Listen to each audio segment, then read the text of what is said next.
Supreme വ്ളോഗ്സിലേക്ക് സ്വാഗതം.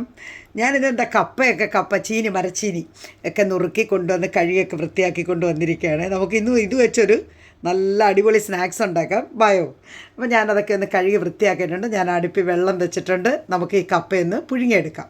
അപ്പോൾ ഞാൻ കഷ്ണങ്ങളാക്കിയൊക്കെ നുറുക്കിയെടുത്ത് വെച്ചിരിക്കുകയാണ്. അപ്പോൾ അതിനകത്ത് നമുക്ക് ഇച്ചിരി മഞ്ഞൾപ്പൊടി ഉപ്പുമൊക്കെ ചേർത്ത് നമുക്ക് ഒരു ലേശം മഞ്ഞൾപ്പൊടി ഉപ്പും മാത്രം ചേർത്ത് നമുക്കതൊന്ന് അടച്ച് വെച്ച് വേവിച്ചെടുക്കാം. നല്ല പുഴുക്കൻ കപ്പയാണ്.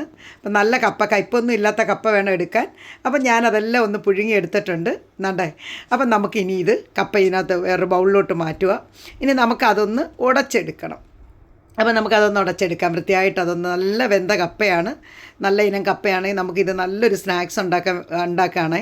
നിങ്ങൾ നോക്കിക്കോ ഇതിനകത്ത് എന്തൊക്കെയാണ് ചേർക്കാൻ പോകുന്നത്. ഞാനിപ്പോൾ ഇത് വെച്ച് നല്ലതുപോലെ ഒന്ന് ഉടച്ചിട്ടുണ്ട്. ഇനി നമുക്കൊരു നല്ല ഒരു സ്പൂണും കൊണ്ട് തന്നെ ഒന്നും കൂടെ നമുക്കതൊന്ന് ഉടച്ചെടുക്കണം. വൃത്തിയായിട്ട് നല്ലതായിട്ട് ഒന്ന് ഉടച്ചെടുക്ക്. ഇനി നമുക്ക് ഇതിനകത്ത് ഇതിൻ്റെ കൂട്ടത്തിൽ ഒന്ന് രണ്ട് ഐറ്റം കൂടെ നമ്മൾ ചേർക്കുന്നുണ്ട് കേട്ടോ. ഇത് വടയാക്കി എടുക്കാൻ വേണ്ടിയിട്ടാണ്, നല്ല ഫ്രൈ ആക്കി എടുക്കാൻ ഒരു ഐറ്റം ഉണ്ടാക്കാൻ. അപ്പോൾ നമ്മൾ കുറച്ച് അരിപ്പൊടിയാണ്, അതിപ്പോൾ വറുത്ത അരിപ്പൊടിയാണ് ഞാൻ ചേർക്കുന്നത്, നൈസായിട്ടുള്ള അരിപ്പൊടിയാണ്. പിന്നെ നമുക്ക് അതിൻ്റെ കൂട്ടത്തിൽ തന്നെ ഞാൻ പെരിഞ്ചീരകം ഒന്ന് ചതച്ചിട്ടുണ്ട്, അത് ചേർത്തിട്ടുണ്ട്. പിന്നെ ഒരു ചെറിയ ഇഞ്ചി കഷ്ണം ചെറുതായിട്ട് ഞുറുക്കി ചേർത്തിട്ടുണ്ട്.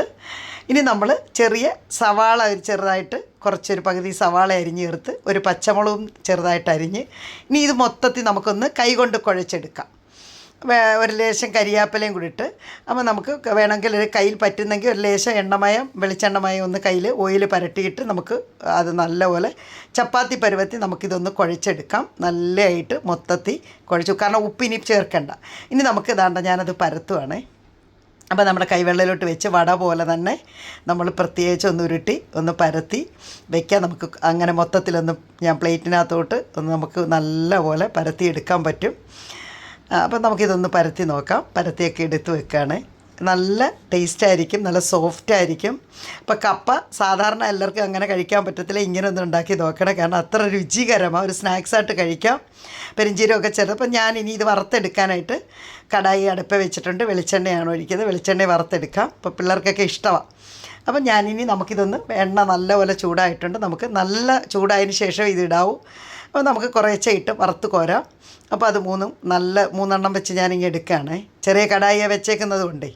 അപ്പം നമുക്ക് ഇനി അതൊന്ന് തിരിച്ചിട്ട് നമുക്കൊന്ന് ഫ്രൈ ചെയ്തെടുക്കാം. കാരണം ഇത് പെരിഞ്ചീരകം നല്ല ടേസ്റ്റാണ്. കരിവേപ്പിലയും ഈ സവാളയൊക്കെ കൊത്തി അരിഞ്ഞ് ചേർത്ത് നമ്മൾ കുഴച്ചെടുക്കുന്നുണ്ട്, ഏറ്റവും നല്ലതാണ്. അപ്പം നമ്മുടെ മരച്ചീനി കൊണ്ട് അഥവാ കപ്പ കൊണ്ടൊരു വട ഉണ്ടാക്കുകയാണ്. അപ്പം നമുക്ക് ഒന്ന് ഫ്രൈ ആയി ഒന്ന് റെഡ് കളറായിട്ട് വരും, ഒത്തിരി വേണ്ട. അപ്പം കാരണം പുഴുങ്ങിയ കപ്പയാണല്ലോ. അപ്പം ഏതാണ്ട് ഫ്രൈ ആയിട്ടുണ്ട്. നമുക്ക് ഇത് ഇങ്ങനെ തന്നെ ഇനി ഒന്നും കൂടെ നമുക്ക് അത് ബാക്കിയും കൂടെ ഒന്ന് വറുത്തെടുക്കാം, വറുത്ത് കോരാം. അപ്പം ഞാനിനി നമുക്കതുകൂടെ വറുത്ത് കോരാം. ഓക്കെ. അപ്പം നിങ്ങളൊക്കെ ഇതുവരെ ചെയ്തിട്ടില്ല, ഈ കപ്പ നല്ല കപ്പ കിട്ടുമ്പോൾ നിങ്ങളിതൊന്നും ചെയ്ത് നോക്കണം, കാരണം അത്ര രുചികരമാണ്. പിള്ളേർക്കൊക്കെ സ്നാക്സായിട്ട് കഴിക്കാം. ഈ സാധനം കപ്പയാണെന്ന് പോലും അറിയത്തില്ല, അത്ര രുചികരവും ടേസ്റ്റുമാണ്. അപ്പം ഞാൻ ഈ കപ്പയൊക്കെ ഒന്ന് ബാക്കി കൂടെ ഒന്ന് വറുത്ത് കോരാം. അപ്പം നമ്മുടെ ചാനൽ ഇതുവരെ സബ്സ്ക്രൈബ് ചെയ്യാതെ കാണുന്നവരാണെങ്കിൽ സബ്സ്ക്രൈബ് ചെയ്യണം. നിങ്ങൾ കമൻറ്റ് അറിയിക്കണം, നിങ്ങളുടെ അഭിപ്രായങ്ങളൊക്കെ അറിയിക്കണം. പിന്നെ ലൈക്ക് ചെയ്യണം, മറക്കരുത്. ഓക്കെ. അപ്പം ഞാൻ ഈ കപ്പയൊക്കെ ഒന്ന് ബാക്കിയും കൂടെ വറുത്ത് കോരുവാണേ.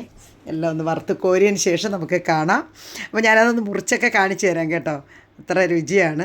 അപ്പം ഞാൻ കപ്പയെല്ലാം കപ്പവട ഉണ്ടാക്കിയിട്ടുണ്ട്. ഇനി നമുക്കതൊന്ന് പീസാക്കി ഞാൻ നിങ്ങളത് കാണിക്കാം. അത്ര ടേസ്റ്റ് കണ്ടോ, നല്ല സോഫ്റ്റാണ്. ഓക്കെ.